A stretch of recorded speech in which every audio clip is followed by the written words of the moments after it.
Bienvenidos queridos a nuestro tercer encuentro.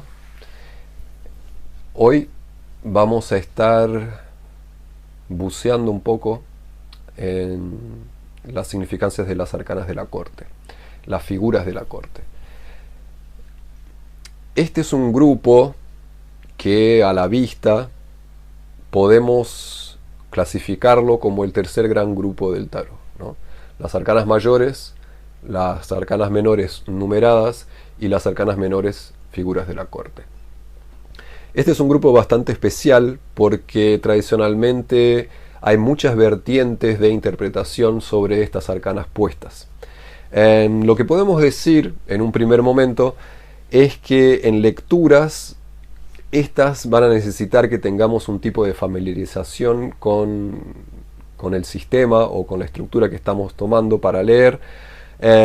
Y nos van a pedir que tengamos algún tipo de approach específico, porque creo que al contrario de las mayores, donde hay un gran consenso, las numeradas, donde capaz hay diferencias interpretativas, pero hay una progresión numérica que podemos tomarla de una manera un poco más concisa, las figuras de la corte ya van a tener un montón de escuelas interpretativas que nos van a llevar para un montón de lados, y veremos que cada autor y cada mazo que estamos trabajando como los ejemplos van a tener una diferente visión sobre las figuras de la corte, ¿sí?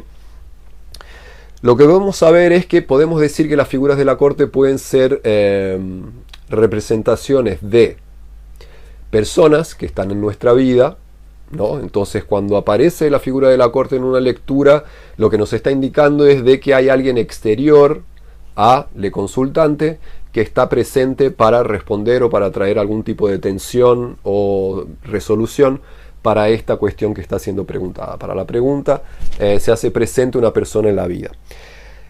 Otra manera de interpretar las figuras de la corte puede ser un aspecto personal que la persona, el consultante, necesita resolver, o algún tipo de energía que está disponible para que el consultante pueda tomarla para sí, para poder solucionar, resolver, tensionar, lo que sea, a través de la respuesta a la pregunta que se trae, ¿no? Entonces puede ser una representación de una persona, puede ser algún tipo de aspecto o algún tipo de postura que la persona necesita tomar adelante de la pregunta. Puede ser también una relación jerárquica, no necesariamente una persona, pero está hablando no de una energía que hay que tomar, sino que está poniendo en cara, echándonos ahí una verdad sobre una posición jerárquica que está presente en la respuesta, ¿no? Entonces, como las figuras de la corte tienen un rango donde se supone que hay un tipo de jerarquía, en esa jerarquía el consultante se posiciona en algún lugar, lo que nos muestra esa tensión jerárquica, ¿no? Otro tipo de información que podemos tener por las figuras de la corte es un tipo de influencia elemental también, ¿no? Que está presente o ausente en la vida del consultante. Entonces la figura de la corte puede estar hablando de su palo, de su elemento, y cuál es esa relación que el consultante tiene con ese elemento. Entonces por ahí sería el trabajo. Y puede estar hablando también de algún tipo de situación o evento especial, específico, en la relación entre figuras de la corte, ¿no? Entonces, si aparecen varias figuras de la corte en nuestra lectura, empezamos a ver que hay varias relaciones jerárquicas y elementales en esta lectura que pueden significar energías para aprender o personas que están presentes en la cuestión que estamos tratando. Verán que estoy llevando un poco este curso bastante directamente hacia lo que serían las lecturas, porque me parece importante. Pero tendremos en este momento también, y esa es una bifurcación que se hace muy clara en la interpretación de las figuras de la corte, es sobre la acción del tarot terapéutico o la acción del tarot oracular,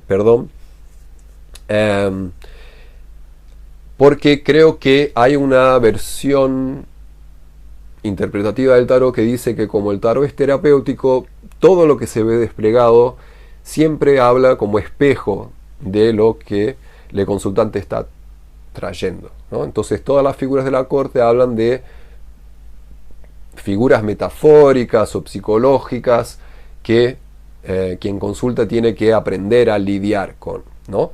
De una manera bastante personal yo voy para el otro lado, no que sea exactamente oracular, pero yo veo a las figuras de la corte como personas que están exteriormente a esta persona que viene a consultar, que no necesariamente son espejos de lo que necesita trabajar, ¿no? Siempre, en las relaciones siempre tenemos ese desafío de aprender a relacionarnos, pero no todo es espejo, ¿no? No todo es algo que tenemos que integrar, no todo es algo que tenemos que aprender, no todo, porque no es así que funcionamos como en un modo lección de vida todo el tiempo.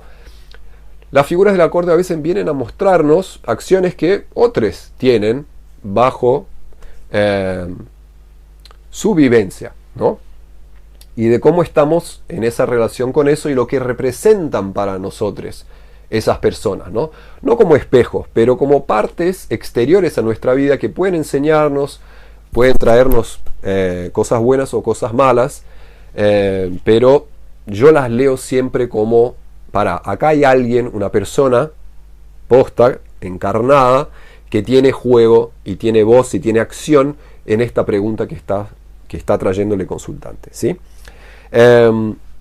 Yo diría que no nos cerremos, porque es muy fácil en este punto descartar otras visiones para que cerremos una y usemos para trabajarla. Yo diría que nunca nos cerremos a otras interpretaciones, ¿no? Lo digo por mí misma, es como yo trabajo mucho de esa manera, pero a veces si mi intuición me está diciendo que no es exactamente alguien, entonces hay que saber mutar nuestra interpretación para poder tomar de otros frutos de este gran árbol para poder usarlos en nuestras lecturas, ¿sí? De cualquier manera, tener una llegada nos ayuda a entender por dónde vamos. Entonces digamos que personalmente yo leo a las figuras de la corte siempre como otredades. Y si tomamos las figuras de la corte como están estructuradas en estos 4 mazos que estamos usando, veremos que hay una relación bastante clara. Esto no es canónico porque hoy en día mucho más hay un montón de maneras de nombrar a estas figuras de la corte. Vean el mazo de Belén Senge, por ejemplo, que desarticula y crea otras figuras de la corte que hablan de otra cosa, ¿no? Hablan del alquimista, del aprendiz, de la matriz. Entonces, ella lo que hace es desestructurar completamente las figuras de la corte y les da otro nombre y otra acción muy potente. Los 4 mazos que estamos trabajando a primera vista parece que trabajan con la misma estructura, ¿no? Sota o un paje, un caballero o una caballera, un rey y una reina, ¿no? Entonces estos 4 elementos hablarían de la jerarquía, además de que sabemos que tienen un palo, ¿no? Los palos y los elementos ya los hemos visto, entonces focalicemos en lo que sería esa jerarquía, ¿no? Los reyes, digamos ampliamente, hablarían un poco de una figura que tiene una cierta autoridad sobre lo que está siendo preguntado, pero principalmente sobre el palo, ¿no? Entonces un rey de bastos tendría autoridad sobre los deseos, la acción, capaz un cacho sobre la violencia, sobre las pasiones, el mundo artístico, si lo vemos de una manera más tradicional, puede ser sobre un grupo de proletarios o industriales, algún tipo de sindicato, ¿no? Una fábrica de piso, alguien que tiene una destacada posición en ese lugar, o un merchant, un artista consagrado, pero que tiene una posición bastante activa para afuera, ¿no?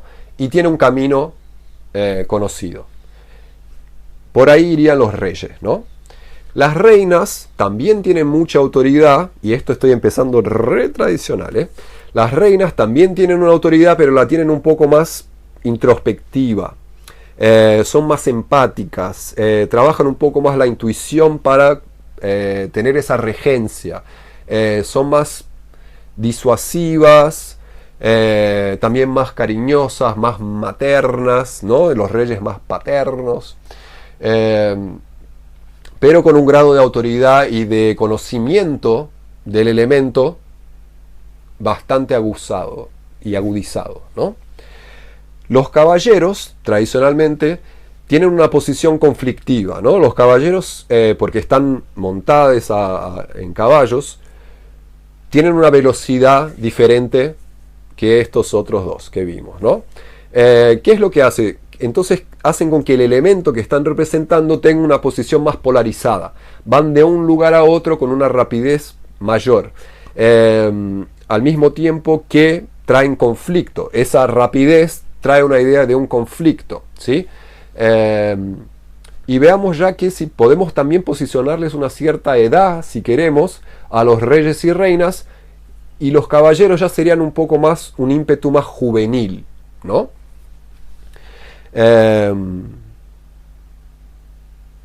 Pero consiguen llevar mensajes a largas distancias de una manera más rápida. Y los pajes o las sotas ya encarnarían el comienzo del palo o la inexperiencia del palo, una cierta juventud pero todavía bastante cruda, que no tiene el conocimiento de cómo se maneja. Entonces hablarían de los inicios y de las personas que están primeramente entrando en contacto con esto, o que tienen mucho tiempo de contacto con el elemento pero nunca le dieron forma, nunca le dieron trabajo, nunca pudieron llevar ese elemento hacia una otra construcción un poco más rebuscada, de un entendimiento un poco más profundo del elemento, ¿sí? Esto de una manera bastante de llegada, ¿no? ¿Por qué? Porque yo diría que de ninguna manera tratemos de generizar o ponerle edad a las figuras de la corte, ¿no? Una persona joven puede tener actitudes regentes, y una persona de mucha edad puede tener una relación bastante de paje o de caballero con el elemento.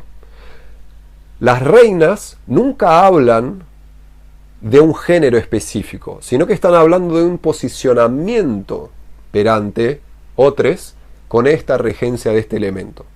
Entonces cuando vemos, y esto va a depender de qué tipo de llegada tengan al tarot, yo lo digo porque saben cómo soy, entonces obviamente que yo si veo un rey, no voy a empezar a hablarle al consultante de su relación paterna, de que hay un chabón viejo, ¿no? Es como, hay una figura, y esto de vuelta les voy a hablar de mi experiencia, porque me parece que las figuras de la corte yo solo puedo hablar de mi experiencia, para poder realmente enseñarles algo. Es como yo veo a las figuras de la corte con una temporalidad en la vida del consultante. Entonces, ¿qué significan reyes y reinas? Son personas que viven con esta persona hace mucho, ¿no? Es como la calidad o el temperamento de reyes y reinas es de alguien que ya habita nuestros castillos a mucho tiempo. Entonces, cuando una figura de un rey o una reina se hace presente, ¿qué es lo que estamos viendo? Hay una persona con quien vos, consultante, ya te relacionás hace mucho tiempo, entonces tienen una estabilidad. El rey y la reina hablan de esa estabilidad en un territorio de nuestra vida, ¿no? No son personas nuevas, son personas que ya están ahí hace mucho tiempo en tu vida. Al contrario de caballeras y sotas, que son figuras entrantes. Las sotas pueden ser figuras nuevas o de una novedad propia, que están viniendo a mostrarnos algo, pero ojo que esto tampoco es canónico, figuras nuevas que vienen a mostrar algo, y las caballeras son figuras que irrumpen en el paisaje de una manera rápida, pero así como llegan rápidamente, también capaz, si no muta esa energía, pueden estar saliendo también de la vida del consultante de una manera bastante rápida, ¿no? Es como si vinieran a traer algo, dejar un mensaje, un conflicto, a mover algo, y después siguen su camino como las caballeras lo hacen, ¿no? Las sotas pueden también ir mutando al mismo tiempo, pero ojo, porque también eso es de la sutileza, que estamos llegando ya a nuestra cuarta clase, que es que a veces hay reyes nuevos y a veces hay sotas viejas y hay caballeras que nos habitan nuestros territorios por mucho tiempo y reinas que están solo de pasaje, ¿no? La estructura de las figuras de la corte de alguna manera nos ayuda a entrar, pero nuestra intuición siempre tiene que tener la última palabra, digamos, de alguna manera, ¿no? Pero como una estructura bastante básica, yo me guío por eso. Cuando veo reyes y reinas, estoy viendo a alguien que ya está consolidado o consolidade en la vida de esta persona. Cuando veo a sotas y caballeras, estoy hablando o estoy viendo a alguien que probablemente no estará por mucho tiempo en este paisaje. ¿Sí? ¿Y por qué digo esto de nuestra intuición? Porque históricamente las lecturas de tarot fueron muy contraproducentes en ese sentido. ¿Sí? Creo que de alguna manera las personas que se volcaron a estudiar el tarot o la manera que se leía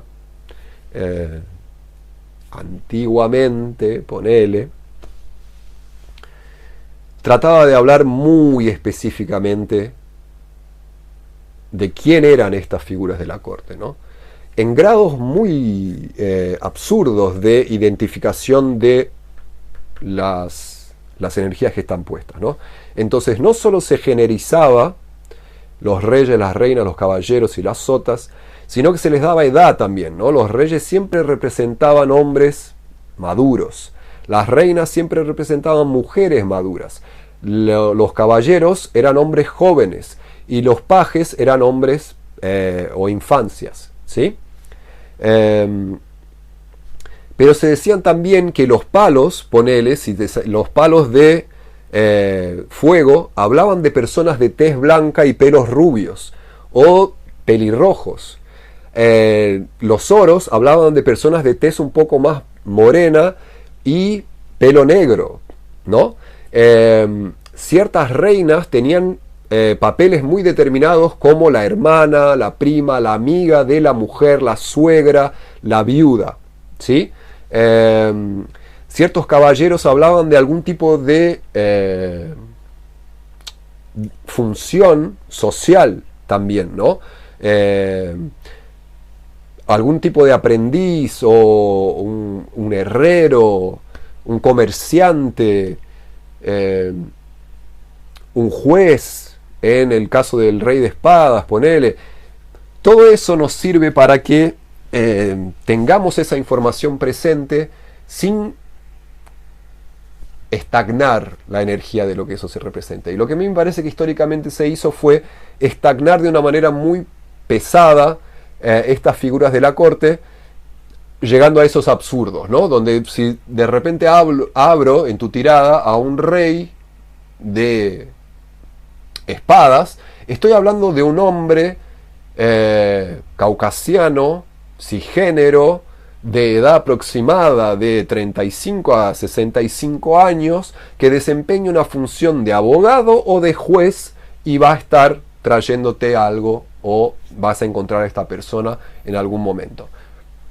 Yo no digo que sea imposible que en una lectura veamos eso, ¿no? Pero que digamos que el mensaje de esa arcana siempre es ese, es un poco estirarla mucho, ¿no? Se rompe el tarot de esa manera. No, mentira, no se rompe, pero saben por dónde voy, ¿no? Está bueno tener esa intención histórica para saberla, pero está bueno también dejarla en los anales de la historia, ¿no?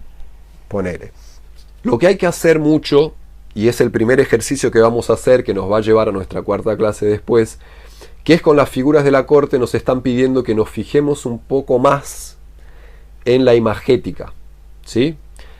Y ahí no estoy hablando nada más que del marsellés, ¿sí? Los 4 mazos que tenemos, de alguna manera las figuras de la corte tienen un baile, tienen ahí un tipo de danza que nos está dando un mensaje muy claro sobre la progresión de los palos en esta jerarquía. Entonces, agudizar el ojo para poder ver cómo eso va progrediendo está muy bueno, ¿sí? ¿Cómo vamos a organizar, ¿no? Entonces, vamos a tomar el Marsella restaurado de Jodo de Camuán y vamos a ver que ellos organizan las figuras de la corte de la manera que organizan las numeradas, ¿sí? Entonces, los pajes están en el reino de la tierra, aprendiendo todavía cómo es el elemento. Son muy crudos, ¿sí? Entonces es como si fuera un 2 sin 3. Los pajes tienen una gestación, trabajan un poco lo que es gestativo del elemento según la versión de Jodo y Costa, ¿sí? Y ahí tenemos la primera diferencia estructural que Jodo y Costa nos proponen. Después de los pajes o las sotas, tenemos estructuralmente a las reinas, ¿sí? Las reinas habitan el elemento 4-5, la numerología 4-5, ya habitando un poco el primer escalón de el cuadrante humano, ¿sí? Entonces, es una primera llegada al cuadrante humano, pero con una salida de la Tierra. Lo que se estaba gestando en el paje o en las sotas, ahora las reinas vienen a darle un poco de vida, ¿sí? Pero como un camino iniciático. Fíjense bien también que genéricamente, hablando de género, en el tarot de Marsella y principalmente en la interpretación de Jodo y Costa y de Camoán también, estas son las únicas feminidades que tenemos en las figuras de la corte, ¿no? Bueno, y están en ese escalón, en el segundo escalón de esta progresión numérica. Los reyes ya no, están ahí en el 6-7 del cuadrante humano, listos para dar el salto hacia el cielo, tienen una total comprensión, ¿no? Y esto, si estamos llevando un poco la interpretación de Jodo y Costa, podemos de vuelta hacer esa relación con las arcanas mayores, ¿no? Los ases están más cerca de las sotas, pero las sotas también se relacionan un poco con la papisa y la emperatriz, al mismo tiempo que con la 13 y con el colgado, ¿no? El emperador y el papa, un poco más con las reinas, también al mismo tiempo que la templanza y el diablo, ¿no? Esas correlaciones que se hacen muy fuertes con el Marsella y la interpretación de Jodo y Costa, pero al mismo tiempo también con las numeradas, ¿no? El 4 y 5 de bastos se relacionan con la reina. Los 6 y 7 son un poco más con los reyes, ¿sí? Pero los reyes, y esto es algo muy piola que vemos visto en el tarot de Marsella principalmente, es que se ve muy fuerte cómo el elemento va mutando, ¿no? Si nos fijamos en los bastos, la sota, ¿cómo tiene su elemento? ¿Cómo lo agarra? ¿Cómo lo sostiene? ¿Qué tamaño tiene? ¿Qué forma tiene? ¿No? La reina, ¿qué fue lo que sucedió? ¿Cómo transmutó este elemento? ¿Cómo le empezó a dar forma? ¿Cómo ya no es lo que era antes? ¿No? ¿Cómo es otra cosa? ¿Sí? Y los reyes, ¿cómo ese elemento entonces va ganando visualmente información que nos sirve para entender el elemento? Bueno, los reyes en ese último grado del cuadrante humano, y los caballeros están en el cuadrante cielo. Entonces son los que van a llevar el mensaje de este rey hacia un próximo reino, ¿no? En las palabras interpretativas de Jodo y Costa, lo que hace el caballero es tomar las órdenes del rey para entrar en un otro elemento. Entonces el caballero de bastos, ponele, estaría entrando en el elemento aire o agua, dependiendo de la estructura que tomemos, para llevar algún tipo de mensaje, pero está terminando el ciclo de este palo hacia un otro lugar, ¿no? Es muy interesante también ver en el tarot de Marsella la diferencia que tienen los mismos caballeros, ponele por ejemplo, porque los reyes, las reinas, los pajes también lo tienen, las diferencias que hay entre cada palo, ¿no? La diferencia que hay entre un caballero de bastos, un caballero de copas, un caballero de espadas y un caballero de oros. ¿Cómo se relacionan entre sí, ¿no? ¿Cuál es la diferencia que cada uno de los caballeros tienen? ¿Cómo tienen el caballo? ¿Para dónde están mirando? Todas son esas cosas que las figuras de la corte nos empiezan a decir, che, ¿te fijaste que el tarot está organizado de una manera muy visual? Y eso el tarot de Marsella lo hace fantásticamente, ¿no? Con una sutileza muy fuerte, y en ese sentido creo que está la potencia del tarot de Marsella, ¿no? Para más allá de lo que interpreten Jodo y Costa y no sé quién, no importa, el tarot de Marsella es muy bueno hablándonos de una manera pictórica, ¿sí?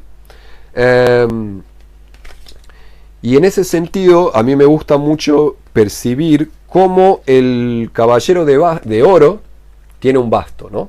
Eso nos habla de un final de ciclo también, ¿no? De cómo el caballero, que sería un poco la figura que está ahí trascendiendo el elemento oro hacia el nuevo inicio de un ciclo, nos tira un guiño y nos dice, el próximo ciclo iniciante es el de bastos, porque ya tiene exactamente ese elemento consigo, por más que esté mirando a los oros, ¿no?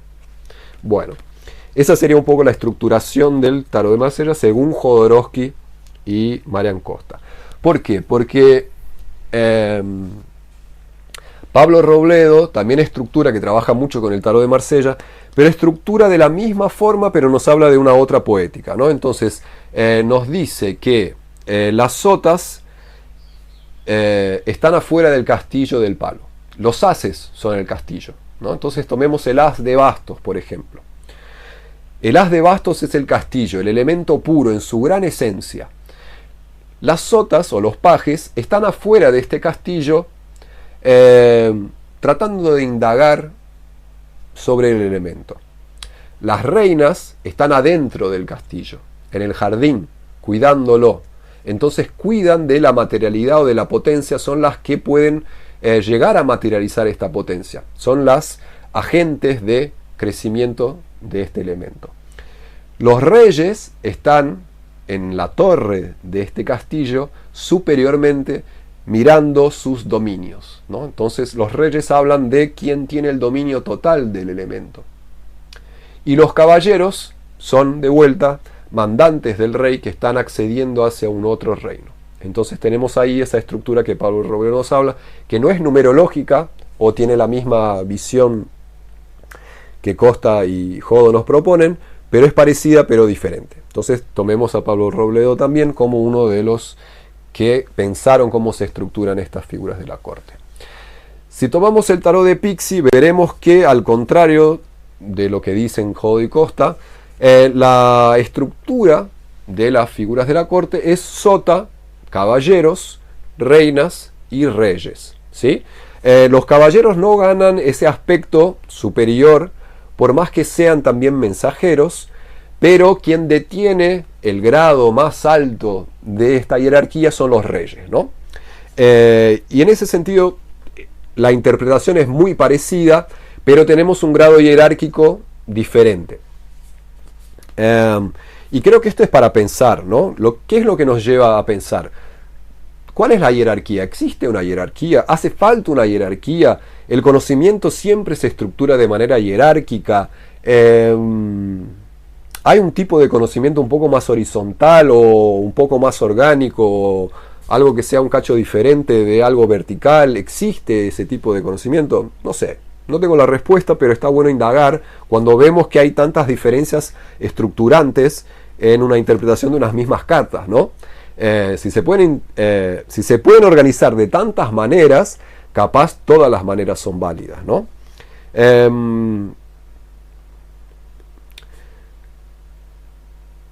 Eso, el tarot de Pixie tiene esa diferencia, que nos va a llevar un poco a la máquina. Voy a hablar de la máquina primero antes de hablar del de Thoth, que nos propone otra estructura. Entonces la máquina también tiene esa misma estructura del de Pixie. Se estructura como sota, caballera, reina, rey. Solo que la máquina hace ese juego con el género, proponiendo esa desestructuración del género en los reyes, las reinas, las caballeras, las sotas, ¿no?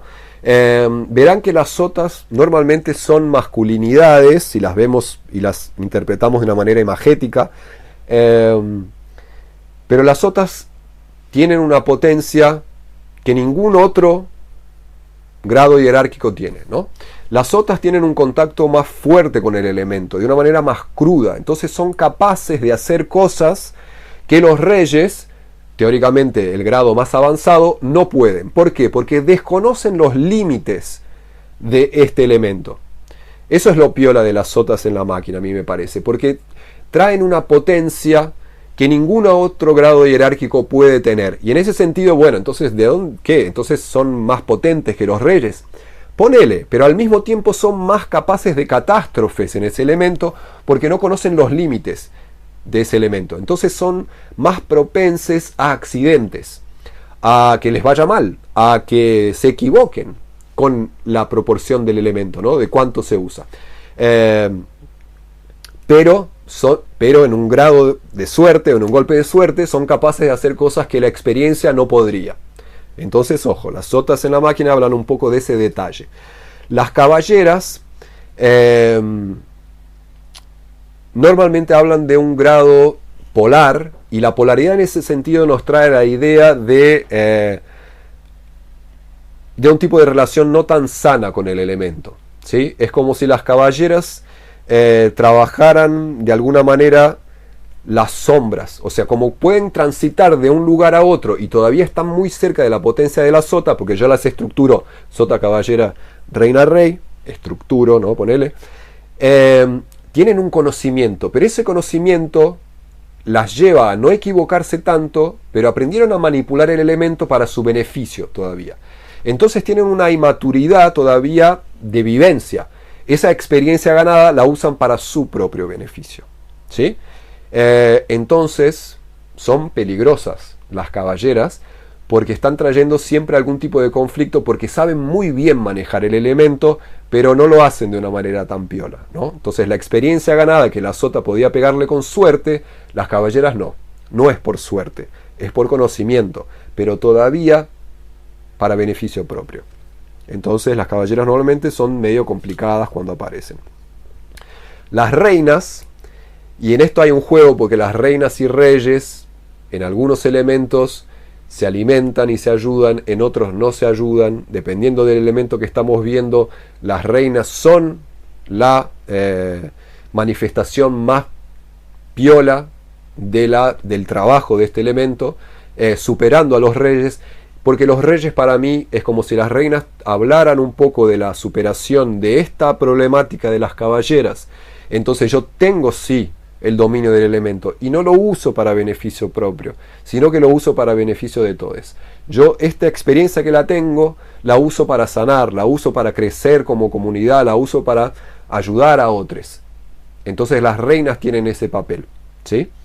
Los reyes pueden llegar a tener un papel un poco más activo en eso, pero lo que está sucediendo, mucho tomando de lo que Crowley habla, el elemento empieza a decaer. Los reyes son el decaimiento de ese elemento en algo que no es tan piola. Entonces tomemos por ejemplo las fichas en la máquina. Veremos que el rey y la sota comparten la prisión del fuego, ¿no? Tanto la sota de fichas como el rey de fichas comparten la problemática de no conocer el elemento o de conocerlo muy a fondo, muy hondamente, ¿no? Como se dice en castellano, muy a hondo, ¿no? Entonces, ¿qué es lo que sucede? Están atrapados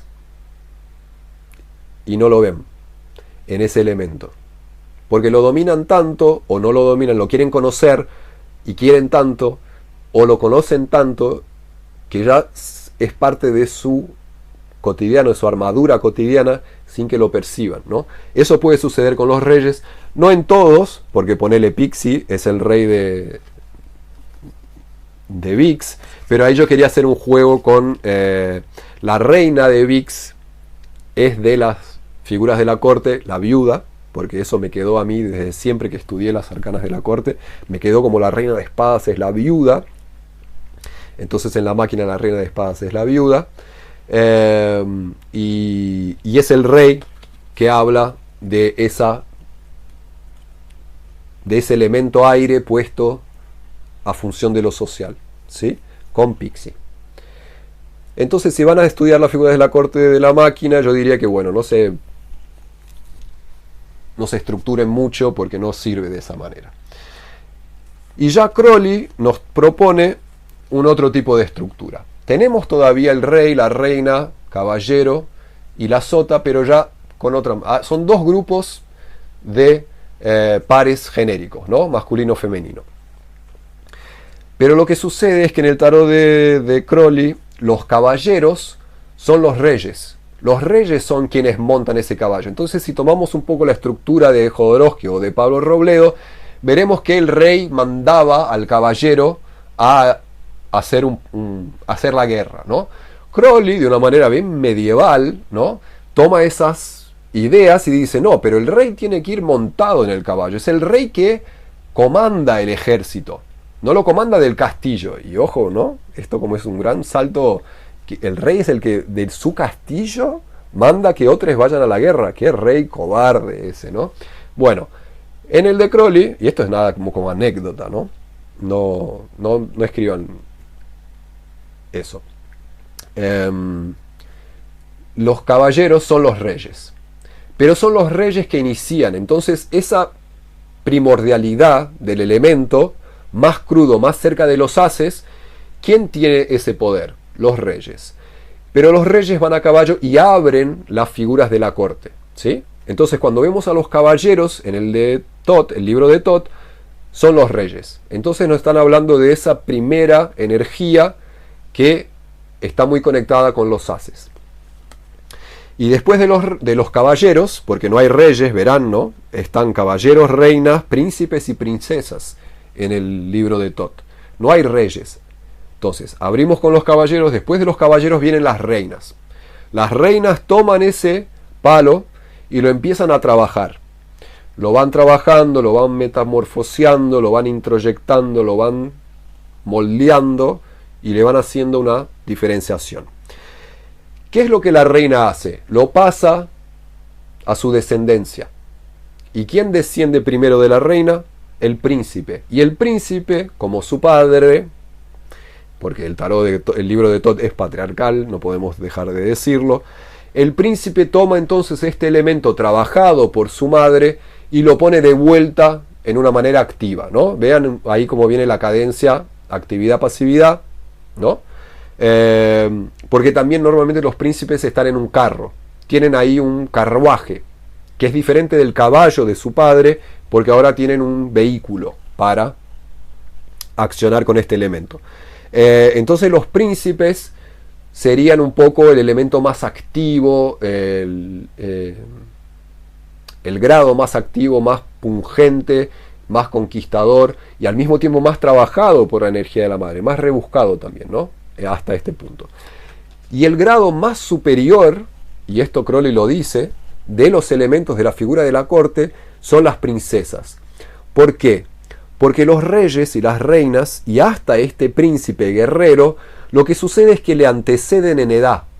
La princesa es la última, la gran heredera de todo este reinado. Cuando el rey se muera, cuando la reina se muera y el príncipe esté en batalla, quien quedará cuidando de todo este reino elemental será la princesa. Pero la princesa tiene ahí un entendimiento porque está cerca de otro palo y al mismo tiempo viene con todo el bagaje de lo que sucedió antes de ella, es la más potente de las figuras de la corte.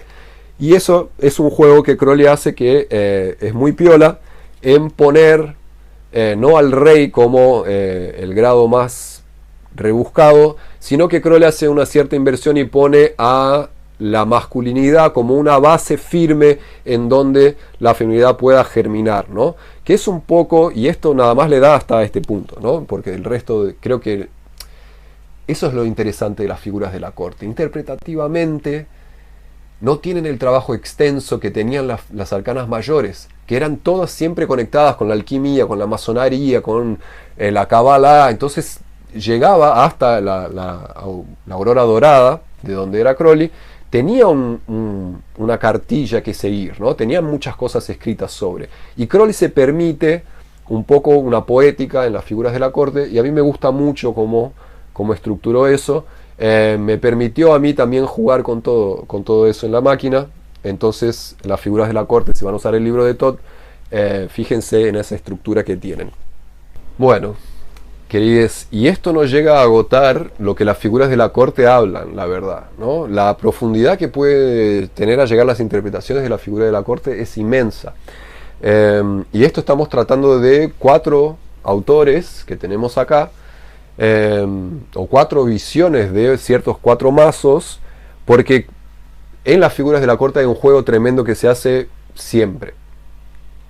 Lo que yo les digo, o les diría, es que las figuras de la corte necesitan que nos familiaricemos con ellas, que es diferente del approach que tenemos que tener con las numeradas o con las arcanas mayores. Las figuras de la corte tenemos que amigarnos, posta, es como si fueran entidades, como si fueran personas que están ahí pidiéndonos que las conozcamos. Porque eso es lo que la interpretación de las figuras de la corte van ganando cuerpo, porque eso es lo que nos piden, que ganen cuerpo, que pensemos en nuestra vida, ¿quién representaría esta figura de la corte? ¿No? ¿Cómo se comporta esta figura de la corte? ¿Cuáles son sus posturas muy humanas en ese sentido, ¿no? ¿Qué es lo que las encarna? Y para eso voy a proponer un ejercicio bastante piola, pero después, en los foros, pero yo diría que tenemos que tener esa idea, de que las figuras de la corte las tenemos que analizar como si fueran familiares, amigues, enemigues o gente que está ahí en nuestra vida, y que tratemos de fijarnos a dónde están, quiénes son, cómo se mueven, cómo hablan, cómo gesticulan, de qué es lo que tratan, ¿no? ¿Dónde están sus secretos, sus debilidades? Que las miremos como si fueran otras personas, no como espejos. Ay, ¿qué es lo que me falta a mí? ¿Qué es lo que puedo aprender de esto? No es como que nos fijemos que hay personas que son diferentes a nosotros y que no todo es un espejo en esta vida, ¿no? Que hay gente que es nuclearmente diferente a quienes somos, y es eso lo que hace la riqueza, eso es lo que trae la riqueza de las figuras de la corte. Y es por eso también que hay tanto material extenso y diverso sobre las interpretaciones y cómo llegamos a las figuras de la corte, porque hablan de la humanidad y la relación. Y en eso me parece que de alguna manera inconsciente se estructuró este curso, porque estamos justo hablando de las espadas. Este es nuestro encuentro de las espadas. Como nuestro encuentro de estructura fue de oros, como nuestro primer encuentro fue de fuego, y como nuestro último y más intuitivo será el de agua. Las espadas hablan de las relaciones, y las relaciones nunca son, no son siempre espejos. El aire no es como un espejo de agua. El aire es diferente, tiene otra textura, tiene otro olor, tiene otra vibración, otra humedad, diferente. Somos diferentes. Somos un gran cuerpo, pero somos individualmente diferentes. Entonces, las figuras de la corte nos piden que tengamos ese vocabulario para poder nombrar diferencias. No todas las reinas son madres, porque no todas las feminidades son madres, porque no todas las feminidades pueden parir, porque no todas las feminidades tienen una característica femenina, porque no todas las reinas son mujeres, porque pueden ser no binarias o masculinos las reinas. Que sepamos ver esa pluralidad. ¿Sí? Gracias, querides. Vamos entonces con este mote hacia las numeradas de espadas o aire.